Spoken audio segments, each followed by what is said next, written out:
PTI जी लांग मार्च में हथियारबंद जत्था हुजण जी रिपोर्ट हुकूमत हवाले इंटेलिजेंस जरियन मूजिब इश्तिहारी ऐं ॾोहारी क़िस्म जा माण्हू पीटीआई जे लांग मार्च में शामिल थियण जा इतला मिलिया आहिनि। लांग मार्च में तक़रीबी क़िस्म जे माण्हुनि जी मौजूदगी अमन अमान जो मसइलो पैदा करे सघे थी। जरियन मूजिब अली अमीन गंडापुर, शहरियार आफरीदी, कासिम सूरी गैंग्स वठी आया आहिनि। पंजाब जे वॾे वज़ीर जी आफिस खे ॾोहारी माण्हुनि जी सहूलियतकारी लाइ इस्तेमाल कयो पियो वञे। पंजाब हुकूमत जी सरपरस्ती सां अमन अमान जी सूरत हाल के ज़ाब्ते में रखण जी मुश्किलातूं अची सघनि थियूं। अटक, पेशावर, गुजर, गढ़ी, भाड़ा, बुड्ढा पीर मां हथियारबंद जे आमद जो ख़तरो, दहशतगर्द तंज़ीमुनि पारां बि सूरत हाल जो फ़ाइदो हासिल करण जो ख़दशो वधी वियो।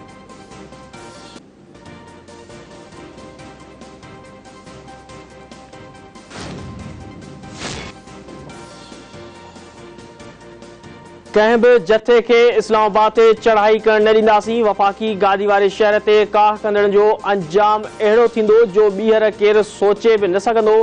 पीटीआई चेयरमैन इदारनि जे सरबराहनि खे निशाने ते रखियो आहे। आज़म सवाती खे कंहिंजे बि हवाले न कयो वियो, न कंहिं अहिड़ो मुतालबो कयो। इदारनि में कमु कंदड़ माण्हुनि जो तहफ़ुज़ करणु रियासत जी ज़िम्मेवारी आहे। घरू मामलनि वारे वफ़ाक़ी वज़ीर राणा सनाउल्लाह चयो आहे त आज़म सवाती प्रेस कॉन्फ्रेंस दौरान एफआईए ते इल्ज़ाम लॻाया। इल्ज़ाम हो त एफआईए गिरफ़्तार करे आज़म सवाती खे गिरफ़्तार करे हवाले कयो। इमरान खान जे फितने वारी सोच मुल्क खे फितने में विझी छॾियो आहे ऐं नौजवाननि खे गुमराह करण वारी एजेंडा ते कमु करे पियो। राणा सनाउल्लाह मूजिबि इमरान खान खेसि पंहिंजे रस्ते जी रंडक सम्झे थो। इमरान खान मुल्क खे डफेड़ ऐं घरू वेड़ तरफ़ वठी वञणु चाहे थो ऐं मुल्क दुश्मन एजेंडा ते अमल करे रहियो आहे। घरू वज़ीर मूजिबि रेड ज़ोन असल में रेड लाइन आहे। इमरान खान रेड ज़ोन में न वञण जी ख़ातिरी कराई आहे। पीटीआई वारनि जूं धमकियूं कुझु बिगाड़े नथियूं सघनि।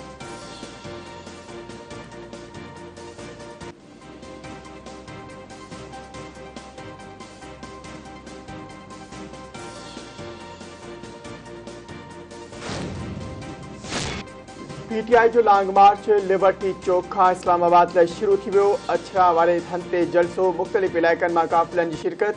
सिक्योरिटी सख़्तु, असांजो एहतजाज पुरअमन आहे। इस्लामाबाद जे रेड ज़ोन में दाख़िल न थींदासीं। कानून जे दायरे में रहंदासीं। चाहियूं था त मुल्क जा फ़ैसिला ॿाहिरियूं क़ुवतूं न पर हितां जो अवाम करे। हक़ीक़ी आज़ादी जो सफ़र शुरू करण जो वक़्तु अची वियो आहे। तहरीक इंसाफ़ जे चेयरमैन इमरान खान जो लांग मार्च में शरीक कारकुननि खे ख़िताब।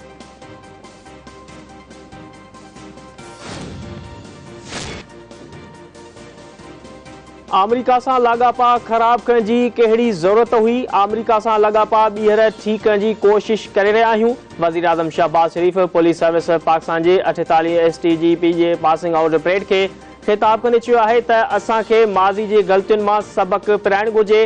पुलिस दहशतगर्दी जे ख़ात्मे में अहम किरदारु अदा कयो आहे। पुलिस एहलकारनि जूं क़ुर्बानियूं राइगा न वेंदियूं।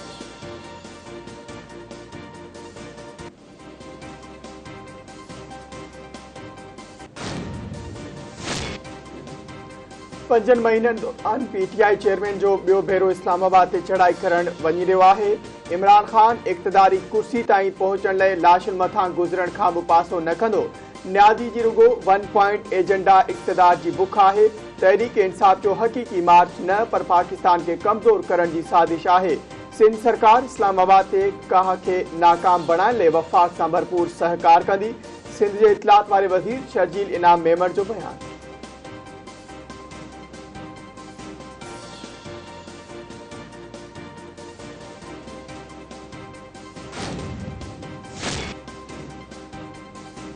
एफआईए अॻूणे परॾेही वज़ीर शाह महमूद कुरैशी खे तलब करे वरितो। एफआईए मूजिबि शाह महमूद कुरैशी खे 1 नवंबर जे लाइ तलबी जो नोटिस जारी कयो वियो आहे।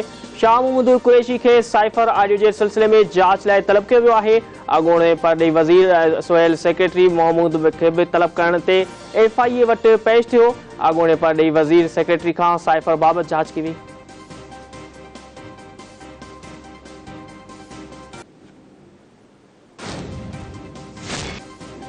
लांग मार्च के मौके ते पीटीआई के सियासी झटको। तहरीक इंसाफ़ पंजाब असेंबली जो मेंबर सरदार खुरम लिगारी पार्टी छॾण जो ऐलान करे छॾियो।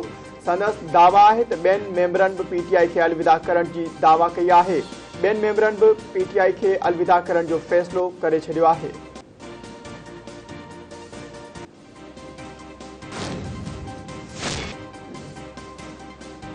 पाकिस्तान में पोलियो और दहशतगर्दी जो खात्मो आने सुख जो साह खणंदासीं। पीपल्स पार्टी चेयरमैन और पहले मामलन के वफाकी वजीर बिलावल भुट्टो ज़रदारी पारा चमन में पोलियो टीम के हमले की मज़म्मत। संदस चवण है त शहीद पुलिस एहलकार हबीब रहमान क़ौम जो हीरो है, समूरी क़ौम शहीद के वारसन से गड है।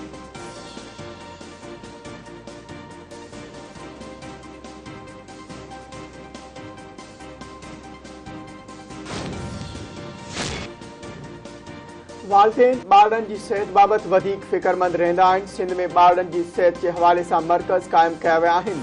सिंध के वॾे वज़ीर सैयद मुराद अली शाह कराची में तकरीब के ख़िताब कंदे चयो आहे त ॿारनि जी बीमारियुनि जे इलाज बाबति मुख़्तलिफ़ तजवीज़ूं कॉन्फ्रेंस में मिलियो।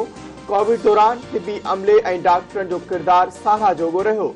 बोर्ड की सूरत में सिंध वॾी तबाही के मुंहुं ॾिए पियो।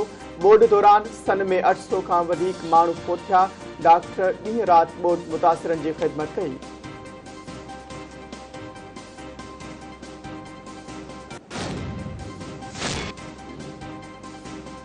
सिंध हुकूमत यूटोंग बस जो प्लांट लगाने में संजीदा है। चाहियूं था त जल्द का जल्द कम शुरू थे। प्लांट से न रुगो रोजगार जा मौक़ा पैदा थींदा पर मकामी सतह ते बसुन की पैदावार की शुरुआत थी वञे। ट्रांसपोर्ट वाले वजीर शाजिल इनाम मेमन जो यूटोंग बसिस और मास्टर मोटर्स के इंतजामिया से थियल इजलास के खिताब। यूटोंग और मास्टर्स मोटर्स तरफा बोर्ड मुतासिर के इमदाद सामान लाइ भरियल 10 ट्रकूं सूबाई वजीर के हवाले कयूं।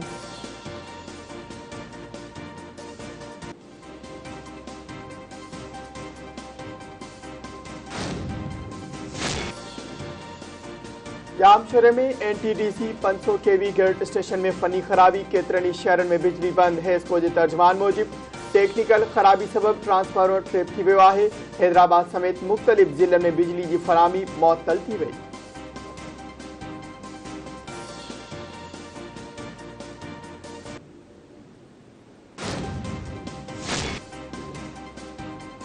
दुआ भुट्टो हलीम आदिल शेख का राहूं धार करे वरतियूं। MPA दुआ भुट्टो अपोजिशन लीडर हलीम आदिल शेख खां ख़ुला जे लाइ अदालत से राब्तो करे वरितो।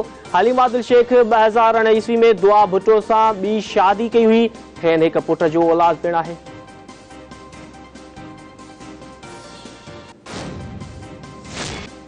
सिंध के मुख्तलिफ इलाक़नि में बिरादरी तकरारुनि के नतीजे में 6 ॼणा गोलियुनि जो खाद बणिजी विया। बागड़जी के कच्चे वारे इलाके में जतोई बिरादरी की 2 धुरियुनि में झेड़ो।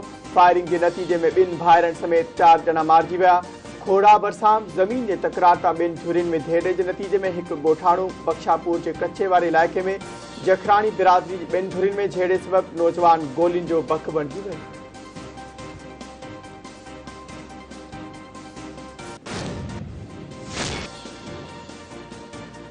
बोर्ड मुतासिर इलाक़नि में बीमारियुनि ते ज़ाब्तो न आयो। चइनि ॿारनि समेत वधीक 7 माण्हू हयातियूं विञाए वेठा। गड़ीअ सन लॻ मलेरिया के नतीजे में 2 ॿार अब्दी निंड सुम्ही पिया। कंबर में कायम रिलीफ कैंप में तरसियल बोर्ड मुतासिर पीरसन गैस्ट्रो वगे फौत थी वियो। फरीदाबाद के काछ वारे इलाइक़े में गैस्ट्रो और मलेरिया सबब 2 औरतूं ज़िंदगी की जंग हाराए वयूं।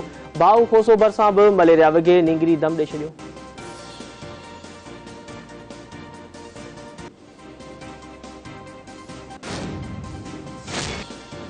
कराची की मच्छर कॉलोनी में मच्छरल माण्हुनि तशद्दुद करे 2 ॼणनि खे मारे छॾियो।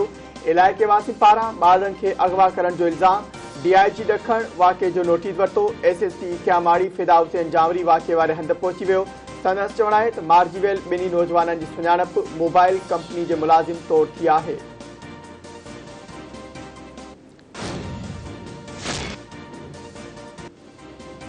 कश्मीर भरसा औरत जो तशद्दुद थियल कपड़न का जो लाश हथ। पुलिस लाश के अस्पताल मुंतकिल कर छॾियो। सुञाणप न थी सघी।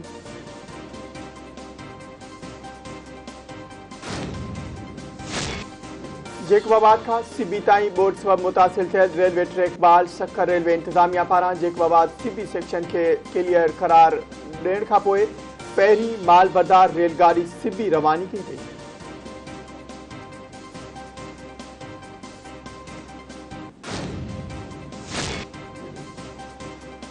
सिंध के गवर्नर कामरान पिसोर जी सेवण आमद। हज़रत कलंदर लाल शहबाज की मज़ार ते हाज़िरी। गुलन की चादर चाढ़ी दुआ घुरी। गवर्नर की आमद के मौके ते सिक्योरिटी जा इंतजाम सख्त किया विया।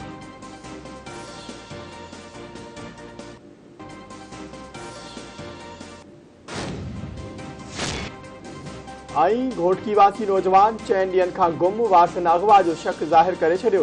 बाज़ाबीले कार्रवाई जी घुर। नए देरे मां बि 7 क्लास जो शागिर्द पुरस्रार नमूने गुम थी वियो।